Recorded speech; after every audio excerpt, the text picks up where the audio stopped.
Hi, everyone. Welcome to another episode of Convos with Sazón with yours truly, Cata Mejía. With me today is Laura Klemer. She is a chocolatier. Welcome. How are you? Thank you. I'm great. How are you? I am so excited to dive in because your role to me, and this might be very ignorant, so I hope it doesn't come across that way, is like a real life Willy Wonka. So we're going to get into it. I'm sure there's so many things that I will learn, and in turn, our listeners and watchers will learn as well. But before we dive into what you do, I want to get to know you as a person first and kind of set the stage. So tell me about your upbringing and your childhood and maybe what role chocolate had. Yeah, absolutely. Well, chocolate did have a role. I grew up in Colorado. I was a little bit outside of Denver in a suburb called Highlands Ranch, and it was very typical suburban childhood, played sports, the whole thing.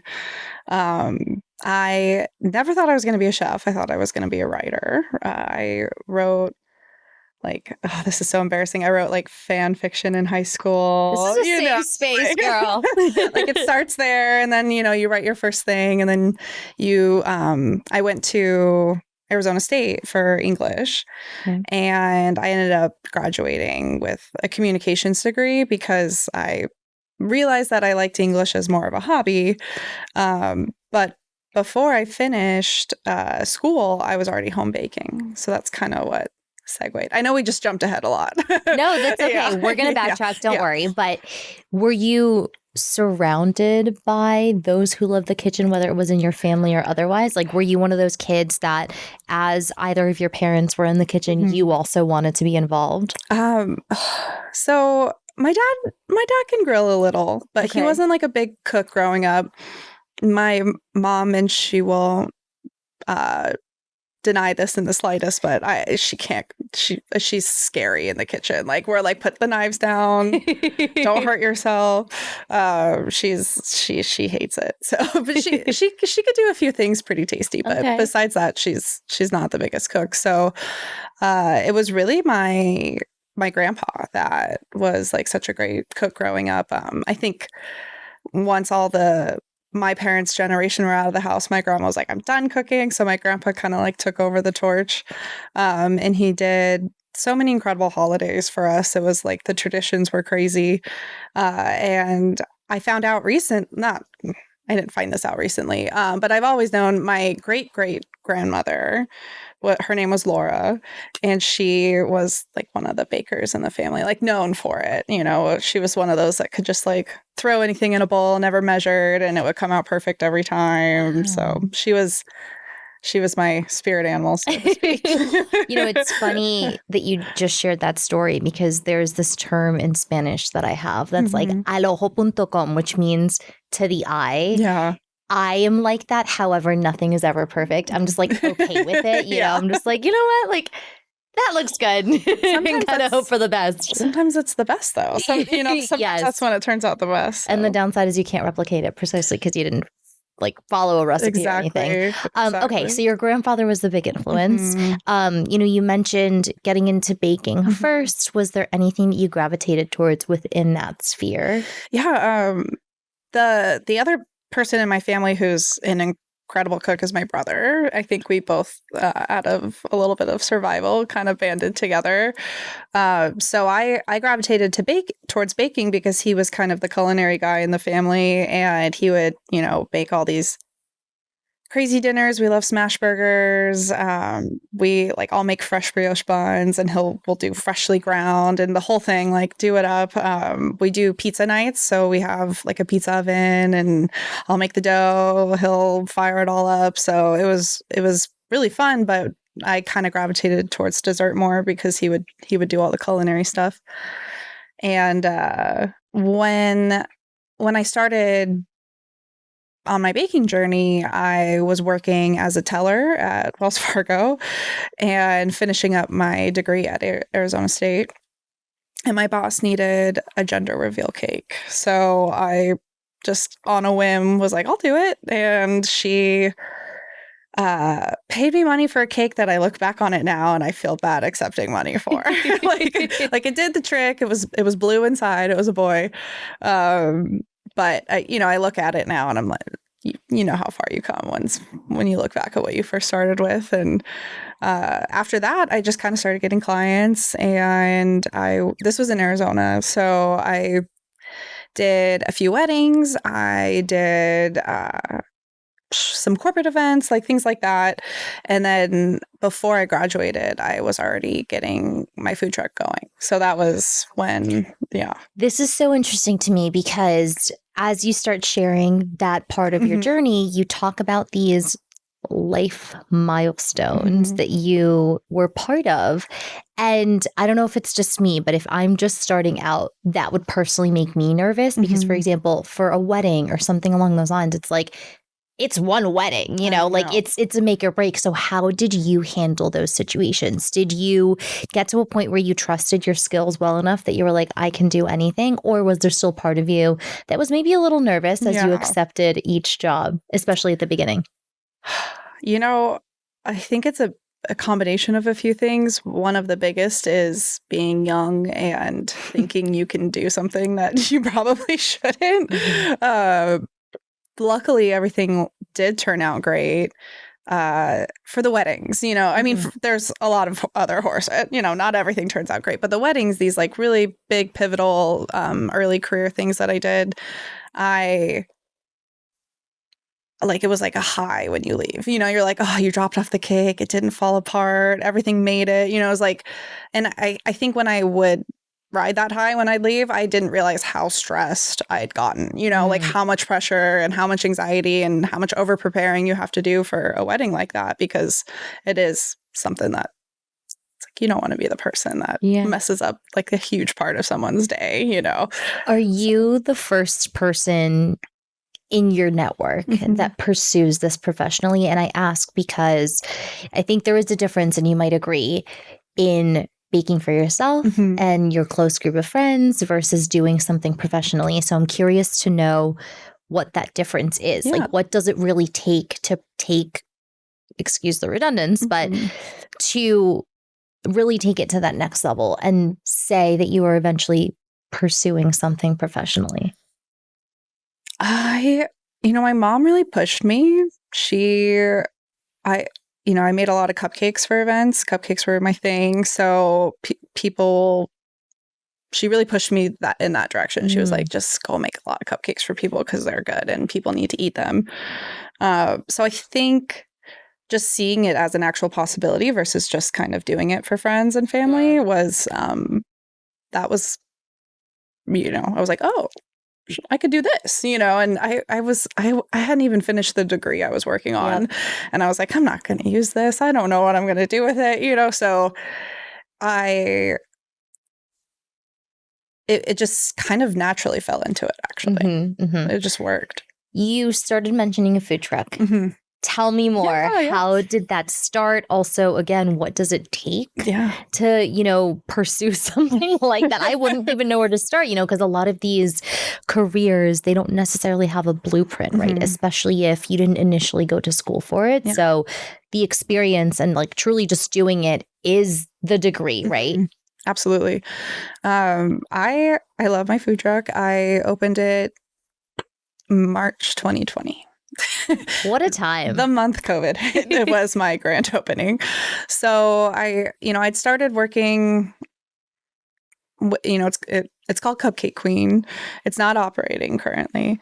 I started working with the concept, working with the cupcakes in 2019, like early 2019, and then spent the year working up to and designing the food truck, which when it was ready, I did a few soft launches, and then I had my grand opening March 2020. So that was really exciting, really fun for about 5 minutes. And then it got really scary because I had a brand new business and there was this pandemic and nobody knew how things were spreading. And I was like, I can't get someone sick over cupcakes. I'm like, this is ridiculous. Like, I have to be safe. So I did some deliveries and things like that, but my bread and butter was corporate events and, weddings and things like that. And they were all canceled, all gatherings. So you can't really be successful off of selling 6 cupcakes at a time, door to door. So Not door to door delivery. I wasn't knocking on doors. So I scaled the idea back. I brought the food truck. It was based in Arizona. I brought it to Colorado, and I applied to culinary school out of COVID boredom. And, you know, the Culinary Institute of America in Hyde Park, it's something that just seemed like a dream, you know, it just seemed like, oh, you just finished school. You can't just stop life and go to a different school now. And I was really just kind of bored. And I was taking community college classes that all got canceled at Scottsdale Community College for baking. They have a program there. That's great. I loved my program. And I really was missing my classes. So I was looking at, you know, different culinary schools and all that. And I was looking at pictures of Hyde Park, and I was like, this is amazing. And I was scrolling through the textbook that our school gives us, for the community college gave us. And I get to a picture at the end, and I'm like, wait, this is the campus. And so the textbook that the community college gives us is the Culinary Institute's textbook. So it felt a little bit like, a sign. Let's just apply, you know, let's just apply. And then I got in and went and did my 2-year associates in baking and pastry, and loved it so much that I stayed and did my 2-year associates in culinary as well. I have so many questions before I get to those. However, I do want to go back to something that you mentioned, which was while you were pursuing your degree in communications and English, right? You knew there was a point where you knew you weren't going to use it. So how did you come to that realization? You know, was it because you started getting validation of like, maybe I could make a living from something that I already love to do? Like, when you decided that was going to be your initial degree, what did you have? What idea did you have in mind at the time? I was very directionless when I started at school. And I think to answer the question of what like a communications degree can do, it's, you know, it's good for management, PR, you know, that kind of stuff. And I was like, maybe, you know, who knows, party planning, all of those kinds of things. And I, you know, with the English side of things, I would still like to go into food journalism down the road, but we'll see how that goes. Okay. Because I, you know, would love to, as much as I love being the person in the kitchen making things, I also very much love being the person who gets to enjoy the creations. So I think it was just naturally, like, I really did just fall into it. You know, it was like, oh, I'm baking for all my friends. Oh, they're paying me. Oh, this is my job now. And and with the push from my mom, and it was really one of those things where I was like, okay, this is something where I get to be creative, I get to be artistic, and people are telling me like, this is what you should do, you know. And I do find that the path of least resistance is sometimes, it's just like beautiful in a way. You know, it's just like, this is, if enough people are telling you this is what you should be doing, there's probably a reason for it. Not that you have to listen to what people say if there's something else you know enjoy. And we could put a pin in that because it does relate to chocolate later too. Okay. So Culinary Institute of America, you started with 2 years, ended up with the full degree in 4. Tell me about what you do in culinary school. You know, is it really what it sounds like, which is you're cooking all the time? Do you have assignments? Are there exams? Are there homeworks? Absolutely. Tell me.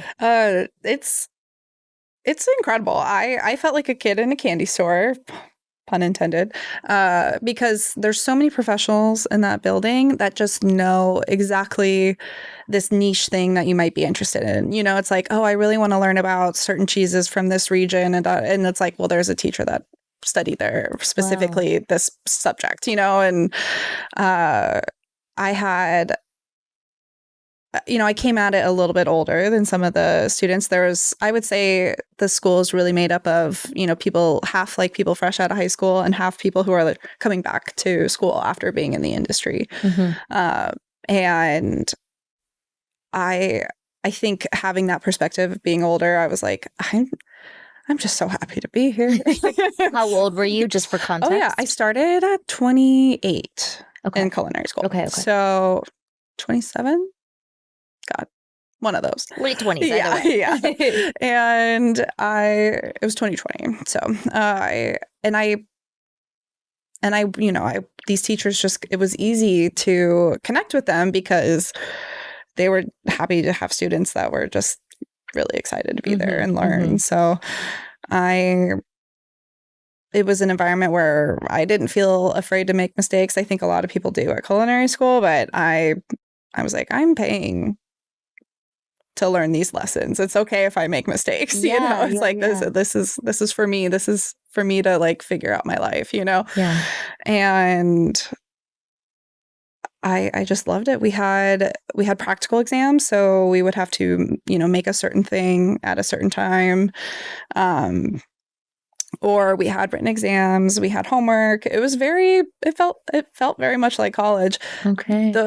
The freshman year, you do take home potatoes and practice knife cuts at home, which is funny. I think that's hilarious. And it's such an interesting time as well, because 2020, precisely because of the pandemic and all of a sudden people having all of this free time, on the amateur level, many returning to baking and cooking, myself included. And so the juxtaposition of, there was still a way for professionals to pursue that or study to become professionals, I think is beautiful. Yeah. No, every grocery store was out of flour, which was nice to see that so many people were, like the sourdough craze. That was beautiful. People. Banana bread craze. I know. God, I forgot about that. But it started with the banana bread. Yes. Yeah. Oh my gosh. Yeah. Wow. So because it was the pandemic, were you still able to have in-person lessons, or did at some point these cooking classes need to be via Zoom? So when I started, it was the first classes that were back. So they shut down, they closed campus, and all summer. Yeah, all summer and okay, so it's just one semester that they shut down. So for us, we started with restricted class sizes. Yep. We wore masks and face shields. Yeah. So we were steamy. I can only imagine. It was hot. And I had friends that would draw fake faces and eyebrows on their things on the inside. It was great. But it does give you a little bit of an appreciation for regular breathing in your job. It's it can be a really hot and tiresome job. Adding a mask to it, really, it's like if you train under those circumstances, when you take it off, it's like, well, this is easy. Especially in such a field where hygiene is also a huge factor, in addition to execution and obviously having the theoretical knowledge. How did you decide when you started culinary school on the track that you chose? Because I was mostly, I was 100% in the baking sphere. I was not even thinking about taking culinary classes when I first started. I thought I was going to go learn this is genuinely what I thought. I thought I was going to do my 2-year associate's degree and then move back to either Arizona or Colorado and open up my food truck again. That was exactly what I was going to do. But being in school and being around so many people that had so much knowledge, I realized that working alone in a kitchen at the very beginning of my career was one of the worst things that I could do. I was like, no, you need to be learning. You need to be absorbing. You need to be watching muscle memory. And in my first week, I saw things that I was like, oh, that's going to make my life so much easier. Oh, that's going to make my life so, there's so many things over and over that I was like, of course you should do it that way. What was I thinking? But you just don't know until you see masters of their craft do it in front of you. And I was really lucky to have, my first chef Jesse Jackson.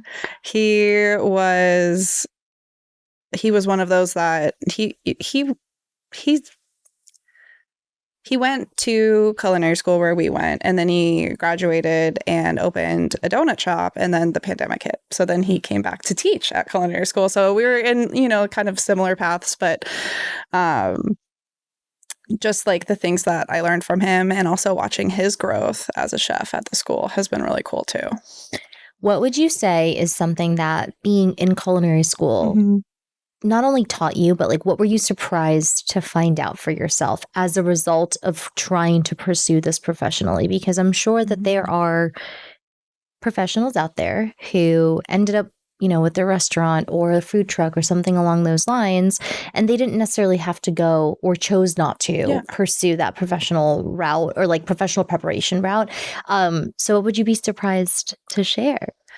I think people look at the jobs that you can have in this industry as very, it's like chef, baker, where you're cooking in a food truck or you're cooking in a brick and mortar. It's like those are the things that people really view in this industry, and those are the jobs that are available. But to learn how much goes into culinary in this world, and obviously I knew there's more to it, but to hear about like all the R&D jobs that are available. One of my chefs, she works for Starbucks. She gets hired by Starbucks to go to different countries and recreate the same product in that country with their flour and their types of sugar, because things bake a little differently, taste a little differently, but they still want like the very stereotypical like chocolate chip cookie that Starbucks sells. So it's her job to go and recipe test with like their ingredients to try to make it taste as American as possible. Wow. I'm like, that's such a cool job. That is so niche. I know. And then just falling in love with hospitality too. You think you're going to go to school and learn how to make chicken, and instead it's like learning how to curate an experience, which is really something that I've always loved and didn't realize that it would play into my life like this. Okay, so fast forward those 4 years after culinary school. What did you do at that point? Did chocolate enter the chat at that point, or was it a little bit later? So when I was in school, I did my part of the program is doing an externship. So for both degrees, I had to do an externship. I did my first one in Colorado at a place that does an afternoon tea. Nice. And I did my second one in the city in New York at Le Bernardin, which was an iconic restaurant to work for. I was so lucky to get that on my resume. And what I wanted to do when I graduated was just go straight back to the city. But I, at the time, had a senior dog he was 18, turning 19. Wow. And I knew that jumping straight back into a restaurant job was, going from like being in school and being able to be around him and having that time was great. But going into restaurant work in the city, the hours can be really, really rough. So my plan became to move back home to Colorado. And then when he passed, I was going to jump right back to the city and take kind of the first job off of a list of about 5 places that was going to offer it to me. So that's what I did. I went home and I had a wonderful 1.5 years with my dog, and my family actually runs a senior dog sanctuary. That is probably a good indicator of that. So it was the perfect place to be. I got to work a lot on my own recipes. I got to do some catering and just spend time with my family and my dog, which was really, really special. And then I knew that my distraction from losing him would be, get back to New York, let's go. So that's what I did. And it was wonderful. And I wanted a chocolate position. I knew that coming back because I fell in love with chocolates at school. How did that love develop? Absolutely. So when I did my first baking internship, I remember specifically there would be, tasks that we all have to do every day. And one of the ones that I hated the most, and because I just didn't feel good at it, was truffles. We would roll truffles in chocolate.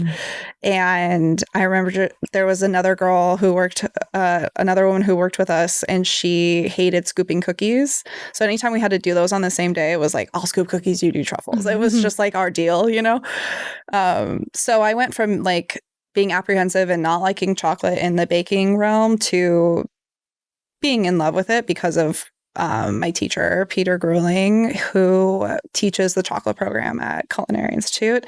He's been there like 30 years. Like he wrote this book that's like the textbook on chocolatiering, and he has created a program that is really, really special. It's cool. I never thought that I would become so obsessed so quickly with something. And from day one, just every lesson plan, everything was so well organized and so well communicated, and then also just interesting and cool, so I got to see kind of the magic behind chocolate for the first time there. He makes all of his students hand temper chocolate for everything that we make. What does that mean? So most chocolate production, there's a tempering machine, which it circulates the chocolate and it cools it to a temperature, but keeps it fluid so that you can work with it. But when it hardens, it will like have that crack and that shine. Really important for chocolate work. And most places have machines that do it for you in a heartbeat, but he wants you to understand like the concept behind chocolate. So you have to hand temper it yourself, which it means a lot of work, and you melt it down, you introduce chocolate that is tempered to it, and it's quite a beautiful process, but it helps you really understand what you're working with and why you have to be so gentle and why chocolate is so temperamental. And it's pretty cool. Would you say that chocolate is one of the harder ingredients to work with precisely because of all the intricacies that molding it and then designing it requires? I'm trying to think if there's a harder one that can come to my mind. I mean, there probably is, but it's definitely up there. It's also just so expensive. So it's more stressful to work with too, because if you mess up a batch of something with, your best chocolate in it, it's really sad. So let us into the process, generally speaking, because I'm sure that every project is different. But if we walk into a chocolate shop, as soon as today, hypothetically, what does it take to make what we see on like behind the window? Absolutely. Where I work now specializes in hand painted bonbons. So we have a mold that we paint with a lot of different tools, sometimes sponges, sometimes paintbrushes, sometimes our finger, it's just a gloved finger. It just depends on what kind of design we're making. And the things we paint them with it's cocoa butter. So it's the part of the cacao that is like the fat, and then it's pigmented. So that is something that you have to learn how to handle as well, and temperature and all that stuff. So the molds, they get polished, they get painted, and then they get lined with chocolate. So that becomes like the outer part. So the shell. Yeah. So you basically build it from the outside in, essentially. Interesting. And when the chocolate shell is all lined, we have fillings, we have, pralines, ganaches. I was just in France and I went to like 1,000 chocolate shops, and they all are, they all do their own thing, but it's a very similar art where you work with these ingredients. And and then one of the things that I specifically do where I work right now is the sealing process. So once they're filled and they set, whatever's in there becomes hard, you put chocolate on top, and the top becomes the bottom when you knock it out. Which if anyone's seen, chocolate kind of be like knocked out of a mold, it's very satisfying. Yeah. I agree. And also, I'm so glad that you touched on that, because as you're talking, one of the things that I've realized I've always wondered about is, for example, when you have a Lindt chocolate, right? Like, how do you maintain the core creamy and the outside as hard as it is? And if you look at it, you kind of see, if you really, really are looking, like where maybe the two covers were kind of placed together. But that is such a process. It requires, I'm sure, a level of perfection and attention to detail. So talk about what it takes to develop that eye, because I'm sure day one that you started working, you maybe didn't have it as refined as you do now. So what are those things that are important skills to develop as you go? You're touching on something that is so important, which is developing that eye. Especially with ingredients that we're working with how expensive they are. If something were to, come out of temper at the wrong time, or you add,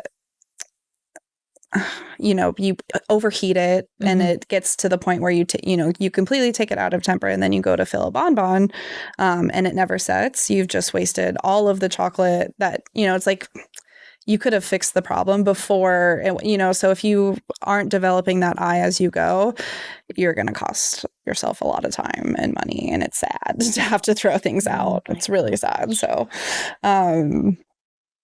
developing the eye is super important. One of the things that, for where I work, stick with me, the bottom part, the seal, if it's too thick, we won't use it. We just we'll mark the bonbon and we'll just set it aside, because we'll know before I seal it that it didn't get filled enough. So there's, as we're piping and as we're filling them, you have to be getting up and down constantly to check where the levels are and that kind of thing. And I was reflecting today actually about how far it feels I've come, because I remember when I started them being like, you need to put a drop in this one, you need to take out of this one. And I was just like, I know you're right, but I can't see what you see. And now I'm like, oh, duh. Of course I should take that out, So it's nice to feel the skills develop. Yeah, absolutely. And I'm sure it's reassuring that the time and dedication has in fact paid off, precisely because you're now noticing things that you maybe didn't before, or there is less of a risk of you having to throw something out or anything along those lines. Which, speaking of, what does happen to chocolates that don't meet the bar to sell? Do you guys eat them? Do you have to throw them out? Yeah, when you're working at such a high level of quality, there's gonna be waste, unfortunately. I really try for days where I don't waste a single bonbon. It's very satisfying. But occasionally there's, a batch or something where the spray is how, what you put on the mold for the color, something like that came out of temper. So we don't know until the very end. So it's unfortunate. We do give away samples in the store. So certain things can be used as samples. And then certain ones, if we can't use them as samples, they get set aside, and we'll use them for quality control. So it's good for us to constantly be tasting the product, that kind of thing. It's good for what a sacrifice. And then if there's, one or two or three that we all take home in a little bag to share with our friends or whatever. It's not the worst thing. But I truly hate not making a perfect bonbon. It's it's like you accidentally nick one or whatever. It's not like oh yay, now I get to eat it. It's like, it's so much work. It's so much effort. So any of them that don't come out perfect, it hurts a little. And how long does it actually take to make from start to finish? Precisely because of what you said. There is the painting, there's the tempering, there's the getting them out of the mold. So many steps, which again differs from one project to another. But generally speaking, what does all of that hard work look like in the time, in the aspect of time? It's about a 24-hour process for most of them. For example, when we start at the beginning of the week, we have nothing to seal from the night before, because we did, over the weekends, we don't have anything. So in the mornings, we don't have anything that, on Mondays, we don't have anything to knock out, essentially. There's nothing that gets finished that day, but everything gets started for the next day. Okay. So then I, in the mornings will finish the bonbons from the day before while other people are starting the process for the new ones for that day. So there are certain ones that we can start and finish in a day, like some of the pralines, they set quick enough. But for the flow of production and for quality, it's usually about a 24-hour process.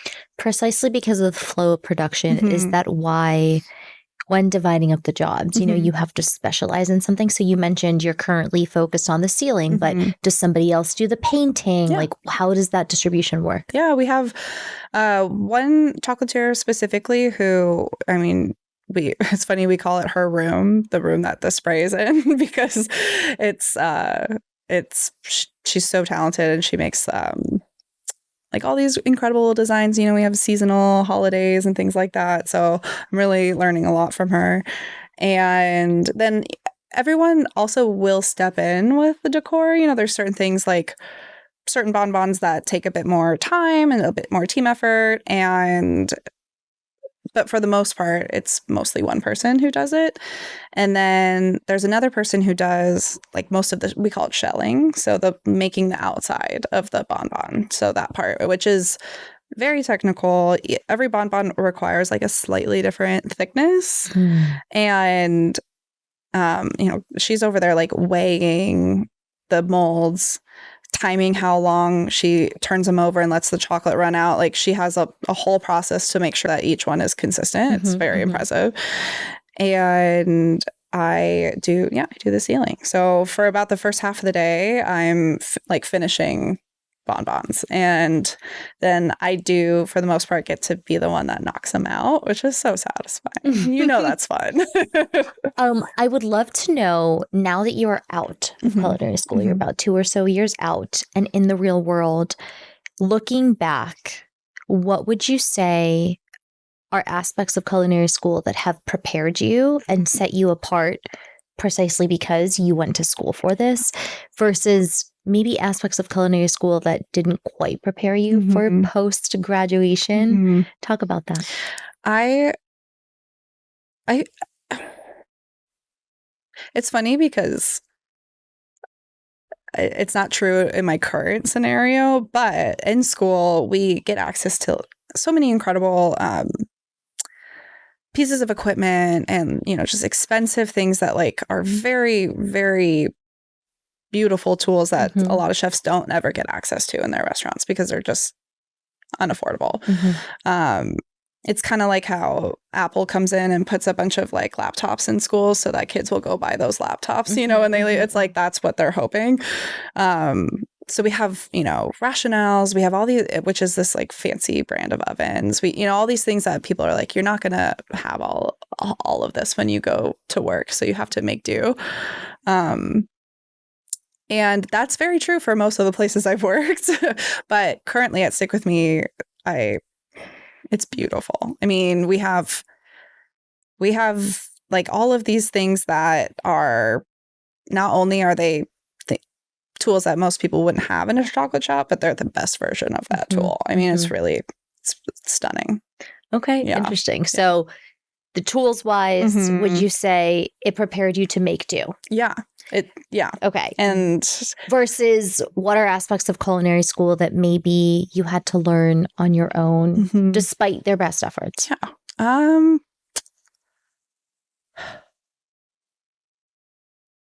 to think.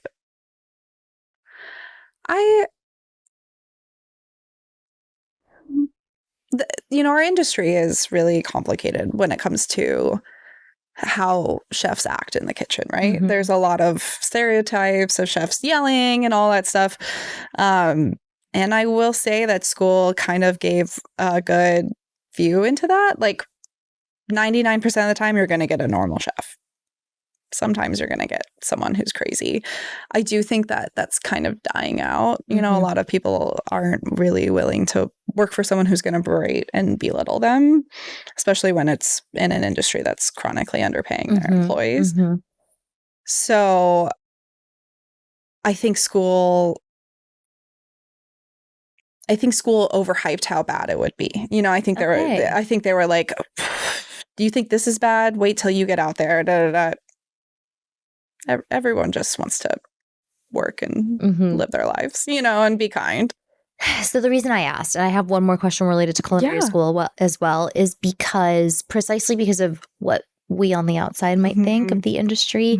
And also because like you mentioned earlier, there is a huge aspect to developing the craft that just requires doing it, Yep. you know? And so you could have started doing it in school and you could have learned from the best and learned the theory behind it. But truly, the test is actually going on your own and applying that. Yeah. So would love to know how much you think success in the culinary world is attributed to whether or not you went to culinary school. Do you think it's necessary in order to be successful? No, I don't. I think that culinary school is incredible. I loved every minute of it. I know there's a lot of people who went and didn't enjoy it, and I just say, okay, so go learn from people and get paid. You know, I'm like, because you can. There's so many people out there that are incredible in this industry that are wanting to impart and teach, and you can also be paid to do it at the same time. So most of the harder workers in this industry honestly didn't go to culinary school. It's one of those things where you have to set yourself apart as like, I'm ready to work. I'm ready to get down and scrub and be dirty. And sometimes the people that start in culinary school don't have that natural proclivity as to the people who are just ready to get to work and like, you know, because at school you can make mistakes. You can do whatever you want. You can make a mess. No one's waiting on a deadline. You know, it's not life. Not like anything's life or death in this industry, but it feels much less life or death at school. And out in the world, it's like you have to get it done. Yeah. You have to put the plate out. So speaking of putting the plate out, I would love to know about specific projects that maybe you're particularly proud of or have challenged you. You know, again, we see kind of like the truffles, as you mentioned earlier. We see seasonal chocolates as well, but is there a type of chocolate based on your experience that is particularly challenging, or is there a season that is even more demanding than others? I feel like when you're working with timely products, there is a fine line between getting it right and getting it out versus getting it perfect at the expense of maybe taking a little bit longer. Yeah, absolutely. The cool thing with chocolate is the shelf life is significantly longer than a bakery or any of these places. We can do projects pretty far out, which is nice, so that we can make sure that we're doing things correctly and everything's perfect. And if it's not perfect, it doesn't get sold. So having a little bit more leeway is something that actually really attracted me to being a chocolatier, as far as stocking your shelves, you know. And if I have a wedding I'm doing bonbons for, I can do those like over a month ahead of time, which is fantastic. You know, like that's huge for business. Like being able to plan out, you know, 4 production days and then not having to be somewhere making chocolate, turning on expensive equipment, and, you know, to be able to sell it for a while, which is really something that I'm hoping, you know, when I do open my own facility, I really want to rely on like the chocolate aspect of it for that reason. Okay. To have maybe a life one day. You know? As you were talking about kind of your earlier experiences, both with baking and being a chocolatier, you know, you mentioned that there were some very challenging times, you know, whether it was a product didn't come out as you expected or it took longer than you wanted it to. So talk about that, because I want to give credit to truly what it takes to be good in this. And also the fact that those of us consuming chocolate or just walking past a storefront window, I don't think we have that many chances to hear from someone behind the scenes. So enlighten us when it comes to that. I will. And I also realized I didn't fully answer the previous question, which was like a project that that I'm proud of. And they kind of go hand in hand, both answers. So while I was at school, the way the program works is you take a 3-week course, but you're there Monday through Friday, like 8 hours a day. So it's kind of like mimicking if you were to work in a chocolate shop or work in a, you know, a cake shop, or, it's like specific practices. And for chocolates, when I was done with the class, I was like, I'm not done with this room. I'm like, I need to keep making chocolate. And none of our curriculum did chocolate sculptures. So I just kind of asked if I could come in and keep working on them. And my teacher was super willing and helped me through every step of the process. And I ended up making 3 different sculptures that I was very proud of while I was at school. So what were they of? So the first one was I wanted to do something that the school would like put out, somewhere, and it was like winter themed for Christmas. So I kind of was just like messing around with different like shapes and sculptures, and then I ended up making like a little home for this like fox and its 2 little babies. I keep hitting the mic, and it's like up in a tree with a little roof. It looked like a little Christmas like winter scene. Sounds so intricate. Really I couldn't cute. even begin to imagine where to start something like that. I loved making that sculpture. That was probably my favorite one. And after that, I did Starry Night Van Gogh inspired one, which was very fun. That one was cool because chocolate, melted chocolate's almost the consistency of acrylic paint. But it's a little bit looser. So one of the things that that all chocolatiers know is water and chocolate are enemies. If you get even like a little bit of water in your chocolate, it can seize it. It turns it into this like crumbly mess, and then you can't use it. It's ruined.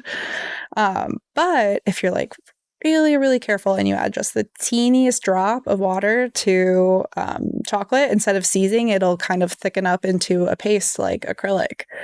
So I learned how I don't paint with acrylics either. Like, I'm not like a painter. So I practiced painting with them first because I was like, well, this is a little bit less temperamental because I also have to keep the chocolate melted at that consistency. So that was a challenge, and it was really fun. It was really fun when it all came out. Again, as you continue to share truly all aspects of your journey, I'm amazed with how much goes into it, because again, earlier today, when you were talking about, one person specializes in the ceiling, the other one in painting, you really have to be a jack of all trades within the scope of chocolate, which is simultaneously a very focused field. So yeah. How do you lean into everything that chocolate requires while simultaneously specializing in whichever area you are interested in the most? I have to give credit to my boss because, she has to figure out where we're all going to fit into this. And when they were hiring me, I did a stage, which is culinary speak for a working interview. And she kind of asked me what I was more interested in, and I was like, this isn't going to be helpful, but I'm interested in all of it. Like that's what I'm here for, is to work on skills, learn skills. That's why I'm in New York. Like it flat out just want to be working around the best people at what they do. So I think they kind of observed where I had some better skills and a little bit more comfortability, and where I was needed in production, and it just kind of fit there. But it's nice because now that I'm there and now that we're kind of all settling into our roles really well, we are going to start cross-training more. So I'll start learning shelling, that kind of thing. And, not anytime soon, but eventually, like, we're hopefully all get to kind of work through all of those. That's exciting. And I'm so glad you mentioned, the culinary equivalent of an interview, because you had mentioned a resume earlier. Yeah. And I want to talk more about that. Absolutely. When you prepare for corporate America, right? You do internships very similarly to what you mentioned, just different types of internships. You prepare a resume and you interview. So it seems like there are parallels, but where would you say are the biggest differences? Well, it's interesting because New York actually, and I don't know if it was New York or federally or just New York, but New York did pass a law recently where you have to pay someone for a stage now. That was never the case before. I've had interviews where I'm there like 10 hours and they just put me to work. And luckily I've always gotten the job. I think if they keep you there that long, they're interested in you. They're better. I know, right? It's the least they could do. Thankfully. But it is one of those things where you can't just take someone at their word. Unfortunately, you wish you could, but in this industry, someone's like, yeah, no, I know how to do this. It's like, okay, we're going to at least see that you need to see that you're like comfortable in the kitchen, you know? Mm-hmm. A lot of times too, the stages, I feel they're more for like the person, because sometimes it's a tough gig and they want you to know, you know, they're like, this is hard work. Do you want this? It's like a dry run. Yeah. Interesting. Because some people are like, oh, I'm glad I got to see this because it's not for me, you know? Yeah. So, yeah. Speaking of things that are not for you, you know, you mentioned earlier as well as you were talking about those lifestyle events or life milestones, I meant, like weddings, like baby showers, etc., that you did have some horror stories as you were preparing. Talk about that. Oh, memory lane. I think usually it comes down to like refrigeration. You know, you think like everything's fine and then you find out someone like left the fridge cracked and everything melted, or, you know, and when you're a home baker starting out too, sometimes there's things that are just out of your control. You might have a roommate, you might have, you know, a power outage or things like that. And you just have to be like, this is life. This is how it goes, you know? So you learn things, you learn to be really careful with labeling and marking. I had a friend go put like a case of beer in a fridge once without looking and just like on a cake, you know, like things like that. So I'm like, no one's allowed to touch this fridge for the next 5 years. I don't know what to tell you. Things like that. And you really have to figure it out. On the other side of it, I have gotten to play cake doctor for other people, which is really fun.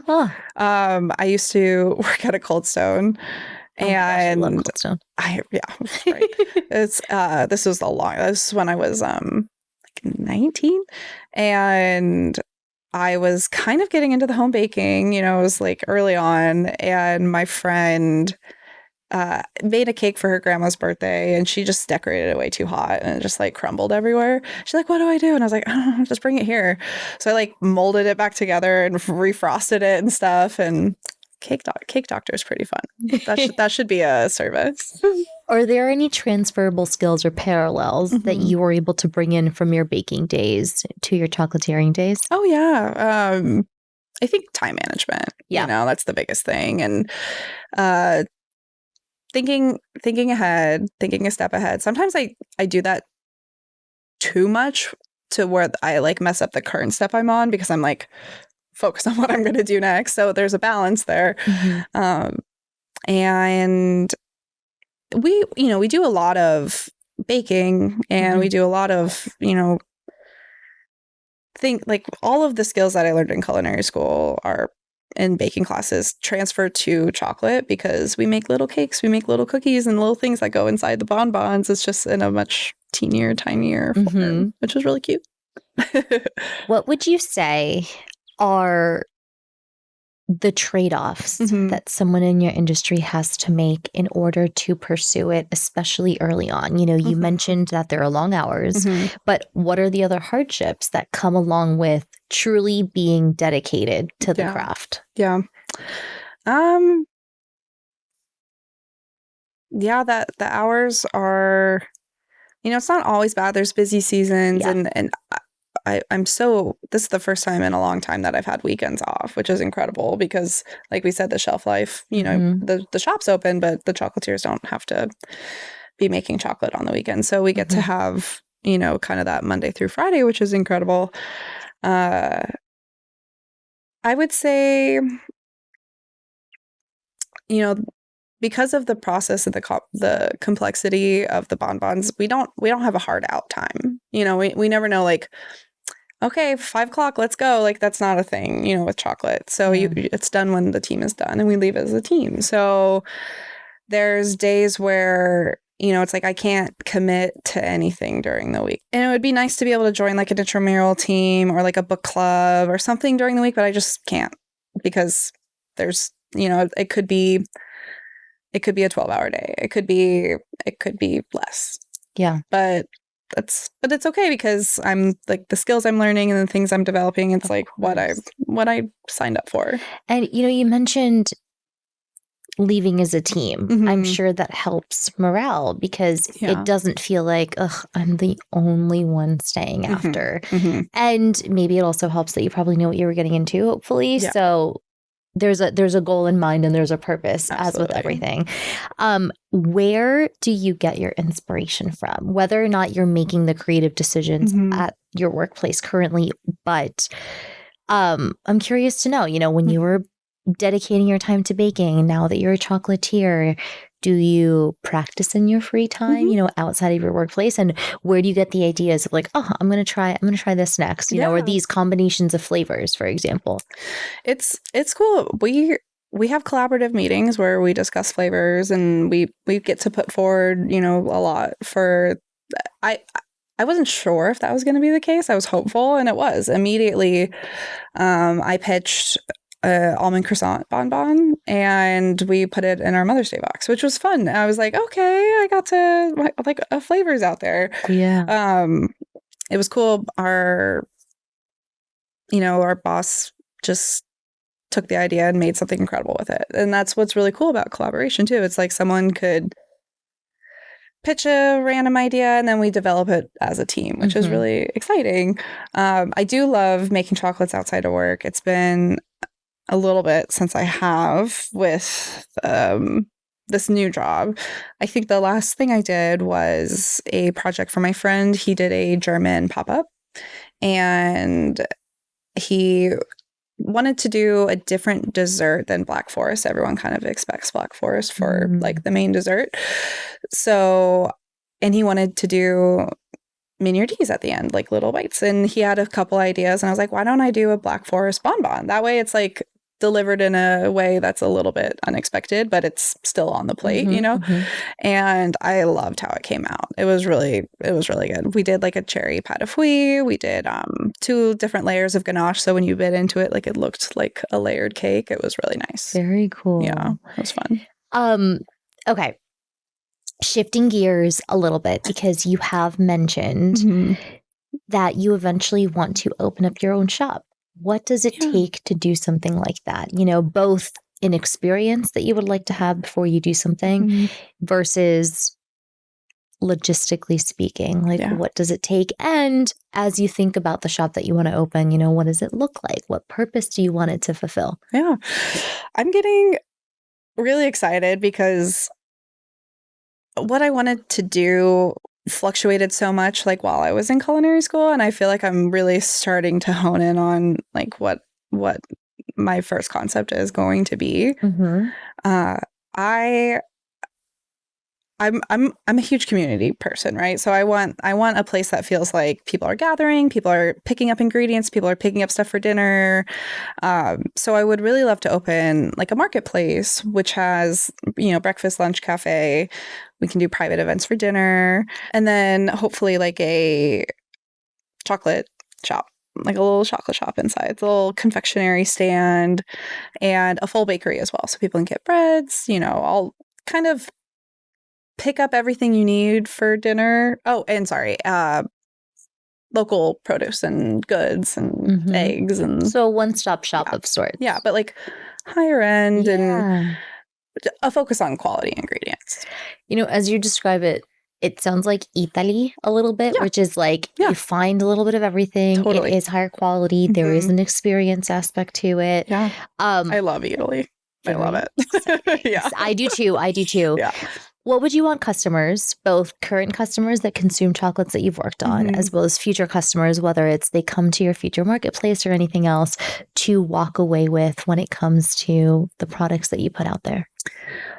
I think what I would love is for it to be described as special. Everybody wants to be special. But I want, I don't want it to be the same food that everyone kind of expects. I want it to be, let me think about a better answer.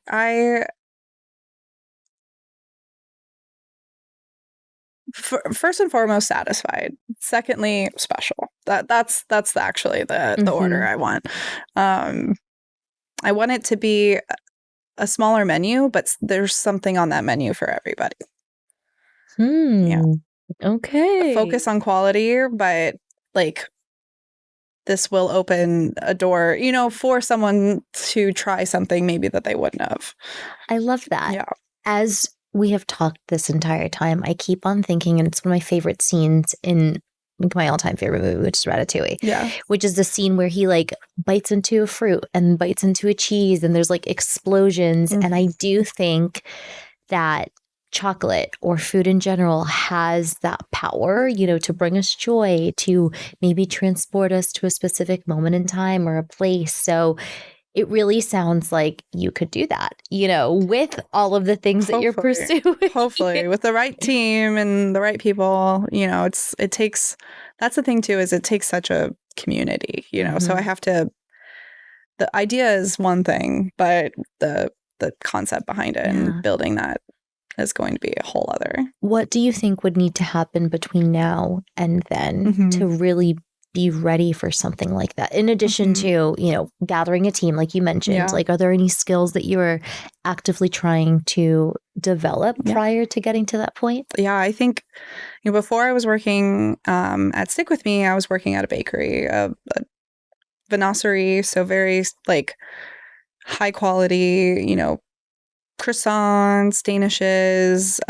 They had the best brioche donut I've ever had. I still make it all the time. It's amazing. It's called Supermoon. If anyone's been Lower East Side, it's so good. And I felt like, okay, I'm collecting the things I need from this job. I'm collecting the things I need from Stick With Me. I would love like a bit more cafe experience. I have culinary line work experience, but I don't have long-term working like a cafe kind of thing, the food aspect of it. So if I'm not going to work in a spot and really like learn from someone who I think is incredible, then I want to bring someone in the team that would be able to like really take focus on that. Very cool. Yeah.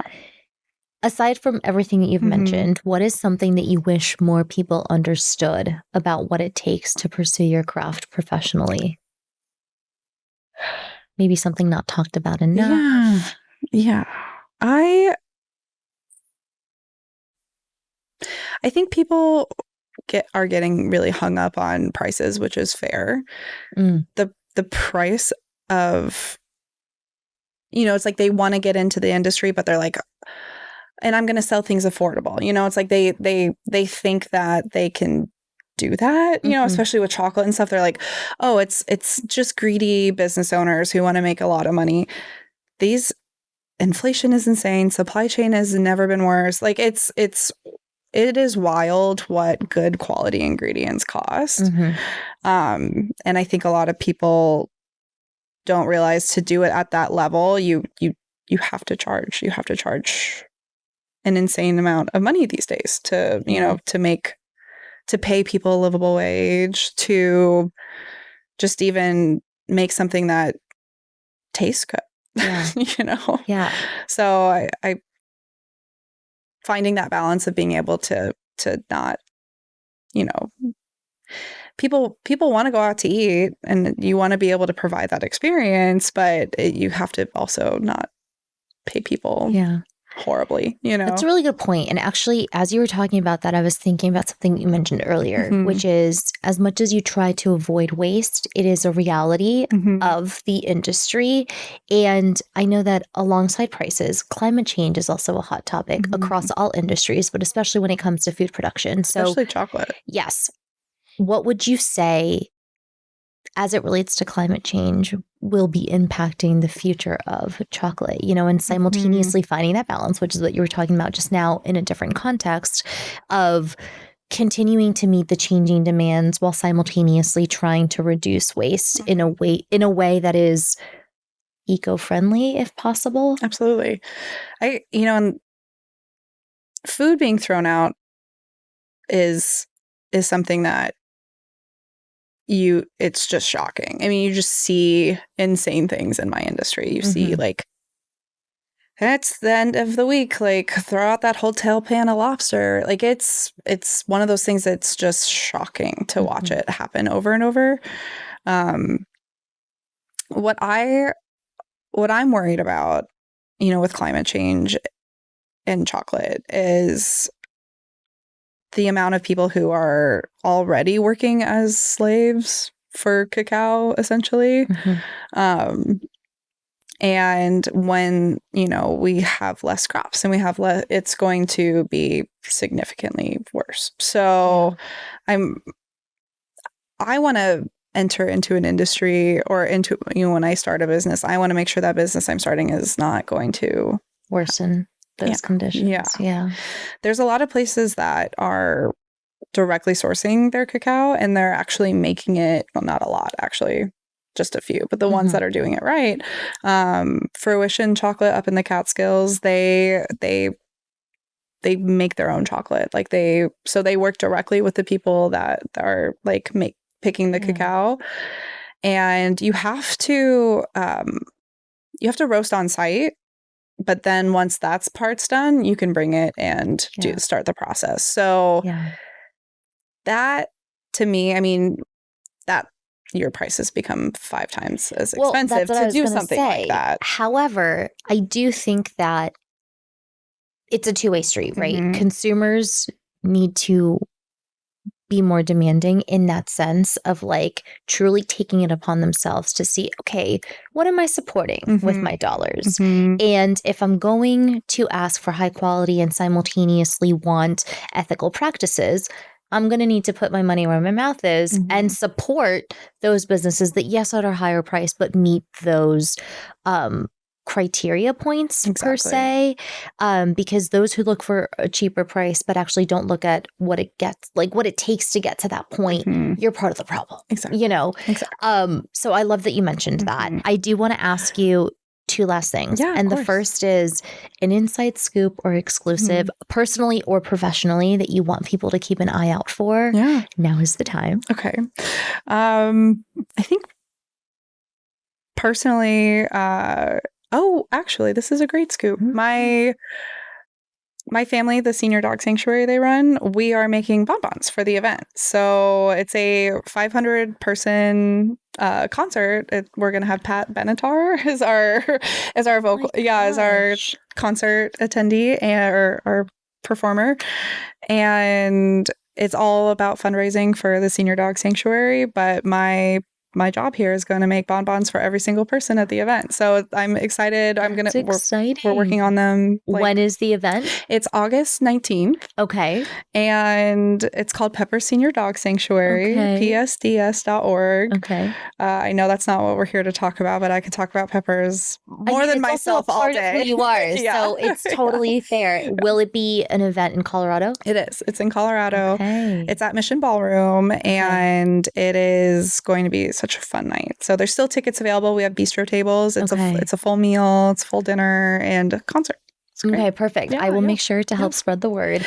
And then to end our conversation, which I have so much more to ask, but I want to be respectful of your time as well. Okay. What is a dream project that you have yet to tackle? Whether it's a type of chocolate in particular, obviously we've spoken about a place of your own at some point, but anything else that's on your mind, a collaboration that you'd want to do? I really want to make, and this is so old school, but I really want to make like a giant chocolate town, like a Swiss village, or like sometimes hotels will hire like a chocolatier to create a copy of their hotel or something like that, and it's gonna happen eventually. If anyone from a hotel is listening, you know who to call. You're calling me.